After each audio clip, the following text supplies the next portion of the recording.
serikali haijalala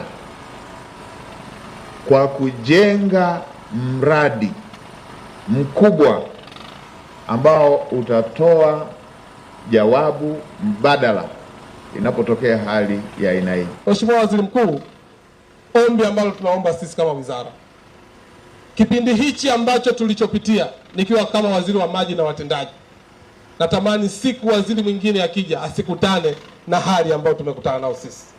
Tuna mpango mzuri juu ya ujenzi wa bwawa la Kidunda. Ni kuombe Mheshimiwa Waziri Mkuu, hatua iliyobakia ni hatua ndogo sana, basi fedha zake ziweze kutolewa kwa wakati ili twende tukaikamilisha ile kazi, tuweze kuhifadhi lita bilioni 190 ili kipindi cha ukame wana Pwani, wana Dar es Salaam waendelee kupata huduma ya maji safi na salama. Maji ni uhai. Hamna mbadala wa maji. Kuna vyakula vingine watu mnaweza mkakua usikutane nacho na ukaishi tu, lakini maji hayana mbadala. Na kama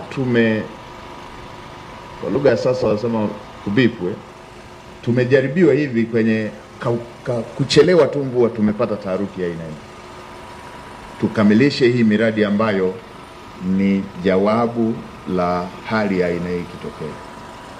Mradi wa Kidunda ambao bilioni 100 zimeshatumika, bado bilioni kama 236 hivi. Tukiziweka kwenye mafungu zinakamilika.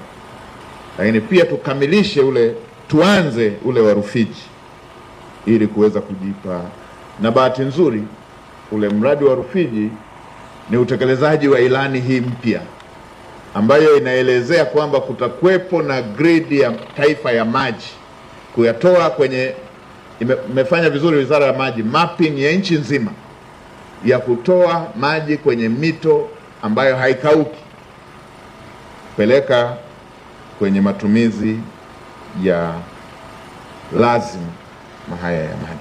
Kwa hiyo hii tutakapokuwa na kikao, tutaweka mpango kazi, tubane matumizi sehemu nyingine ili wananchi wapate maji ya uhakika.